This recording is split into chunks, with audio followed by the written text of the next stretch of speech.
Back to news. ఇక ఏలూరులో మంత్రి నాదెండ్ల మనోహర్ మాట్లాడుతున్నారు. లైవ్ లో చూద్దాం. నిజాయితీగా కష్టపడతాం, మీకోసం కష్టపడతాం. ఎక్కడ కూడా ఈ ఖరీఫ్ మాసానికే మీరు చూస్తారు ఎంత తేడా వచ్చిందో ప్రభుత్వంలో. ఏ విధంగా పరిపాలన, మీరు మంచి అభ్యర్థులకు మంచి వ్యక్తుల్ని మీరు గెలిపించినప్పుడు మీకోసం ఎట్లా నిలబడతారో మీరు చూశారు. మీకోసం పోరాడతారు. శాసనసభలో కూడా మొన్న 4 రోజులు శాసనసభలో కూడా ప్రతిరోజు రైతుల విషయం గురించే ప్రస్తావించారు మన గౌరవ సభ్యులందరూ కూడా. మీ పక్షాన్ని నిలబడ్డారు. ఎందుకంటే మీరు ఎదుర్కొన్న కష్టాల గురించి, ఏ విధంగా మీరు దేశానికి మీరు రక్షణగా నిలబడుతున్నారో, ఏ విధంగా ఇంతమందికి మీరు ఆహార ధాన్యాల ద్వారా మీరు ప్రతి కుటుంబం సంతోషంగా ఉండేటట్టు మీరు చేస్తున్న కష్టాల్ని గుర్తించి ఆ పొరపాటు ఎక్కడ జరగకుండా మీ పక్షాన్ని నిలబడి పోరాడుతున్నారు మన ప్రజాప్రతినిధులు. అదేవిధంగా ప్రభుత్వంలో కూడా గౌరవ చంద్రబాబు నాయుడు గారు, అదేవిధంగా ఉప ముఖ్యమంత్రి గారు పవన్ కళ్యాణ్ గారు నిరంతరం మన ప్రాంతానికి, మన రాష్ట్రానికి, మన ప్రజలకి ఏ విధంగా మనం అభివృద్ధి చేసుకుంటూ ముందుకెళ్దాం, గతంలో ఉన్న పూర్వవైభవాన్ని మన ఆంధ్రప్రదేశ్కి మరొకసారి తీసుకొచ్చే విధంగా కష్టపడదామనే ఆలోచన తప్ప వేరే ఆలోచన లేదు.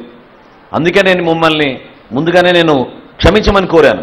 ఎందుకంటే 90 రోజులు అయిపోయింది మీకు పేమెంట్ రాక. 90 రోజులు మీరు ఎన్ని కష్టాలు ఎదుర్కొన్నారో ఇప్పుడే సోదరుడు చెప్పాడు. ఒక రైతు కనీసం కష్టపడి పండించిన ధాన్యాన్ని అమ్ముకున్నాక సొమ్ము చేతికి రాకపోతే ఆయన చాలా ఇబ్బందుల్లో ఉంటారు. ఆ రైతుకు భరోసా కల్పించడానికి కోసం ఈ రోజున ఇంత మహత్తర కార్యక్రమం చేపట్టాం. మీ అందరూ కూడా భవిష్యత్తులో ఆ భరోసా నింపుకునే విధంగా ఎక్కడ కూడా మీరు ప్రభుత్వం నుంచి పొరపాటు జరిగిన భావన మీలో రాకుండా, మా శాఖనే కాకుండా ఈ ప్రభుత్వం మొత్తం కూడా రైతుకి పక్షపాతిగా నిలబడి రైతన్నకి పెద్దపీట వేస్తామని మీకు ఈ సభ ద్వారా మీకు మనస్ఫూర్తిగా తెలుపుకుంటూ, రాబోయే రోజుల్లో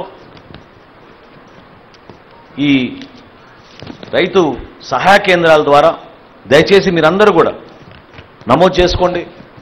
ఈ పంట ద్వారా చేస్తున్న కార్యక్రమాన్ని రెవెన్యూ సదస్సుల్లో రైతులు ఎవరైతే కౌలు రైతులుగా ఉన్నారో, వాళ్ళకి ఆ CCRC కార్డ్స్ రాలేదో వాళ్ళందరూ కూడా ఈ రైతు సహాయ కేంద్రాల దగ్గరికి వెళ్ళి ఈ పంట ద్వారా మీరు నమోదు చేసుకుంటే మీకు ఉచితంగా మీకు ఇన్సూరెన్స్ పథకం కూడా రాబోయే ఖరీఫ్ నుంచి ప్రభుత్వమే ఆ కార్యక్రమం చేపట్టాలని ఒక నిర్ణయం తీసుకుని ముందుకెళ్తున్నాం.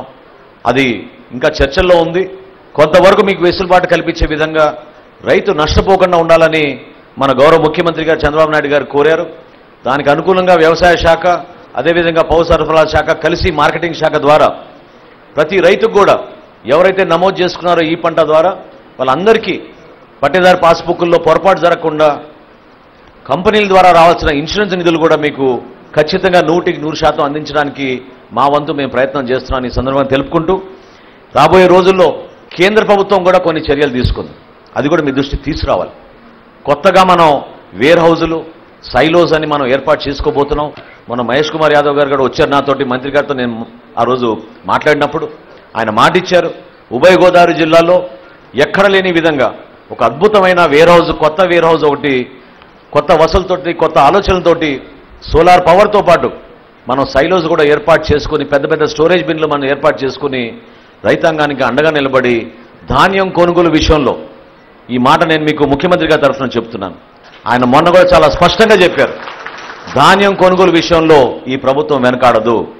ప్రతి గింజ కొనే విధంగా మీకు ఆ భరోసా నింపే విధంగా ఈ ప్రభుత్వం పనిచేస్తుంది. ఎంత ఖర్చైనా సరే మాకు ప్రత్యేకంగా ఒక టార్గెట్ అనేది లేదు. సందర్భాన్ని బట్టి, ఆ సీజన్ని బట్టి రైతుకి అండగా నిలబడడానికి కోసం పౌర సరఫరాల శాఖ మన ప్రభుత్వం తరఫున మీకోసం నిలబడుతుంది.